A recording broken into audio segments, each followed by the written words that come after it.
Hey everybody, this is Dr. Tall Paul Simon, psychiatrist. I wanted to talk to you about an interesting and somewhat disturbing, or depends on your perspective, very disturbing, condition called PICA. Now, PICA is a term that we use for the compulsive eating of non-nutritional substances. So some people have a irresistible craving for eating things that are not good for them. For example, chalk or aspirin or wallboard or gravel. Tends to be kind of chalky, clay kind of materials usually.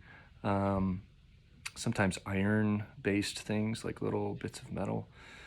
Not in a self-harm way. They don't do it to harm themselves, but it's like a compulsive craving that's almost sometimes irresistible.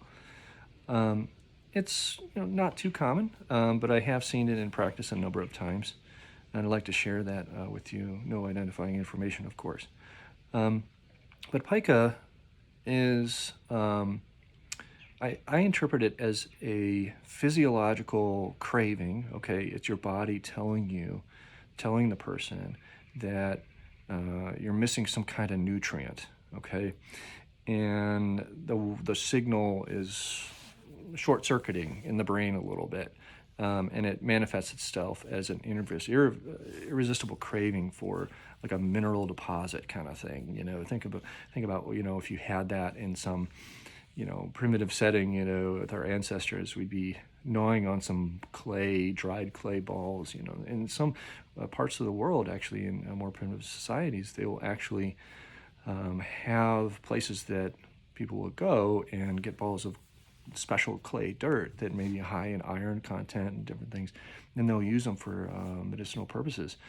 So pica is kind of a missignal of a natural body response to a missing nutrient. Now, I've seen cases of it that were controlled with iron. Okay, so do some testing, some blood tests for ferritin, which is a bioactive form of iron, and you can get that checked by your primary doc, and it may be low, even if you're not anemic, with low red blood cells and things. So you can have low iron without being anemic, and it may show up maybe with fatigue for some people or tiredness, but some people it may show up as like this pica. And so you treat it with a little bit of iron over the counter. Sometimes it may require IV injections of iron every month or few months, or an infusion. But it depends on whether the iron stays in the person's body properly for whatever reason. So yeah, pica is common. It's very treatable. It's nothing to be ashamed of.